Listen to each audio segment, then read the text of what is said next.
जय सीताराम। लक्ष्मण के प्राण बच जाते हैं के कारण मेघनाथ झल्ला जाता और क्रोध का घूंट पीकर रह जाता। तब वह रावण से कहता है कि शायद यह युद्ध हम जीत नहीं पाएंगे। राम की सेना के लिए शायद असंभव शब्द है ही नहीं। इस पर इंद्रजीत कहता है कि चिंता ना करें पिताजी, अगर लक्ष्मण बच गया तो क्या हुआ। अब मैं ऐसा अमोघ प्रयोग करने जा रहा हूँ जिसे पूरा होने ते ही युद्ध एक दिन में ही समाप्त हो जाएगा। तब इंद्रजीत अपने पिता रावण को बताता है कि वह आज गुप्त रूप से निकुंभला देवी का यज्ञ करेगा और उससे आशीर्वाद प्राप्त करेगा, जिससे एक रथ प्रकट होगा। वह दिव्य रथ अजय होगा, जिस पर चढ़कर मैं राम लक्ष्मण से युद्ध करूंगा। इस दिव्य रथ की विशेषता यह है कि जब तक मैं उस रथ पर सवार तब तक संसार की कोई भी शक्ति मुझे परास्त नहीं कर सकती। इंद्रजीत अपने पिता रावण से आग्रह करता है कि मैं आज कुल देवी निकुंभला का यज्ञ प्रारंभ करूंगा, लेकिन इसकी सूचना आपके और मेरे सिवा किसी को नहीं होनी चाहिए। आप एक सेना तैयार करके बचे हुए योद्धाओं के साथ रणभूमि में भेज दीजिए ताकि राम और लक्ष्मण युद्ध करते रहे और मैं गुप्त रूप से अपना यज्ञ किसी विधि बाधा के संपन्न कर लूं। रावण से आज्ञा पाकर मेघनाथ अपनी कुल देवी निकुंभला के मंदिर जाता है। विभीषण के गुप्तचर को पता चल जाता है। विभीषण श्री राम के पास और लक्ष्मण के समक्ष जाते हैं और उन्हें बताते हैं कि मेघनाथ रात्रि के समय से ही हमारी कुल देवी निकुंभला का यज्ञ कर रहा है। बात स्पष्ट करते हुए विभीषण जी कहते हैं कि इंद्रजीत को स्वयं ब्रह्मा जी ने वरदान दिया है कि जब तक इंद्रजीत अपनी कुल देवी निकुंभला का यज्ञ पूरा करेगा तो उसकी ज्वाला से एक दिव्य रथ मिलेगा, जिससे वह रथ अजय होकर प्रकट होगा। तब तक इंद्रजीत उस पर चढ़कर युद्ध करेगा, कोई भी परास्त नहीं कर सकता। कुल देवी निकुंभला के मंदिर का रास्ता केवल मेघनाथ, लंकेश और मेरे सिवा किसी और को नहीं पता है।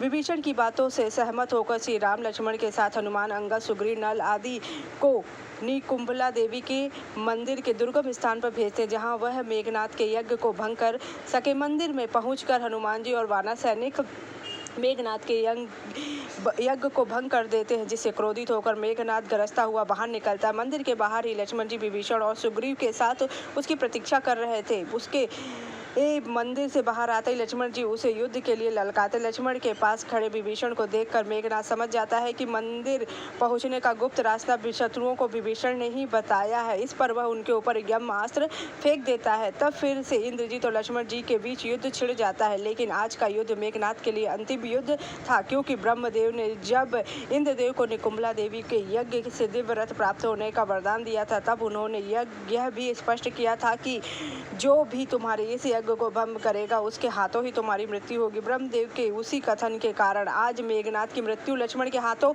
निश्चित थी, लेकिन फिर भी अपने पराक्रम और वीरता के कारण मेघनाथ घमासान युद्ध करता है, लेकिन लक्ष्मण जी हर बार को काट देते हैं। अपनी पराक्रम और पराजय को सामने देखकर इंद्रजीत अपने अमोघ अस्त्रों का प्रयोग करता है। इंद्रजीत सबसे पहले ब्रह्मास्त्र का प्रयोग करता है, लेकिन ब्रह्मास्त्र लक्ष्मण जी के पास जाकर बिना कुछ किए ही वापस लौट आता है। यह देखकर इंद्रजीत हैरान हो जाता है। फिर वह पाशुपास्त्र अस्त्र का प्रयोग करते हुए वह भी लक्ष्मण जी की परिक्रमा करके वापस आता है।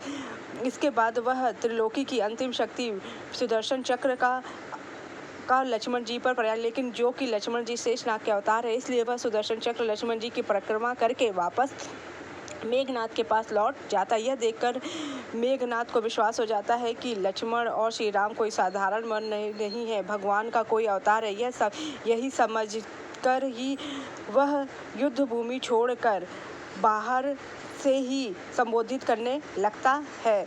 अपने पुत्र इंद्रजीत को ऐसे व्यथित देखकर रावण समझ जाता है कि इंद्रजीत का यज्ञ पूरा नहीं हुआ। पूछने पर इंद्रजीत कहता है कि आपका छोटा भाई कुलद्रोही विभीषण शत्रुओं को मंदिर के गुप्त स्थान पर ले आया है और उन्होंने मेरा यज्ञ विध्वंस करा दिया है। मैं अपने क्रोध में विभीषण पर ब्रह्मास्त्र का प्रयोग चलाया, किंतु लक्ष्मण ने अपने तीर से उसको निष्फल कर दिया। तब इंद्रजीत रावण को बताता है कि आज मैंने लक्ष्मण पर त्रिदेवों की शक्ति का प्रहार किया, लेकिन त्रिदेवों का भी शस्त्र लक्ष्मण को तनिक भी हानि न पहुंचा सका।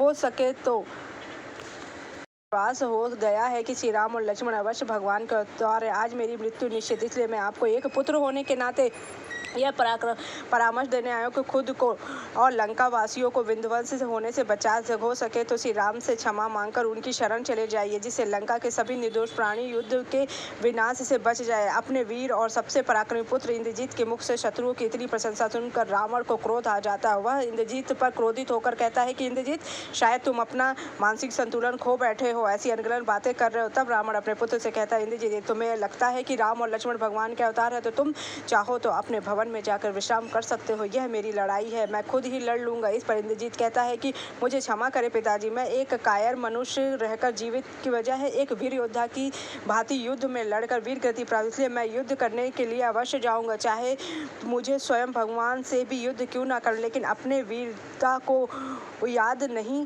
करने दूंगा। इंद्रजीत की ऐसी बातें सुनकर भूमि में लौटता है और लक्ष्मण के साथ पुनः युद्ध भूमि में युद्ध करने लगता है। समय बाद लक्ष्मण जी अपना शक्तिशाली बाण द्वारा इंद्रजीत पर प्रहार कर, जिसे इंद्रजीत का मस्तक कटकर भूमि में गिर जाता है और इस तरह लंका के सबसे शक्तिशाली तथा पराक्रमी योद्धा इंद्रजीत का अंत हो जाए। इंद्रजीत का शव देखकर जामवंत और सुग्रीव श्री राम से यह कहते हैं कि इस कुमार को आदर पूर्वक लंका में भेज। तब सुलोचना अपने पति का शव लेकर सती हो जाती है। अगर आपको मेरी जानकारी अच्छी लगी तो मुझे लाइक सब्सक्राइब शेयर कीजिए। जय सीताराम।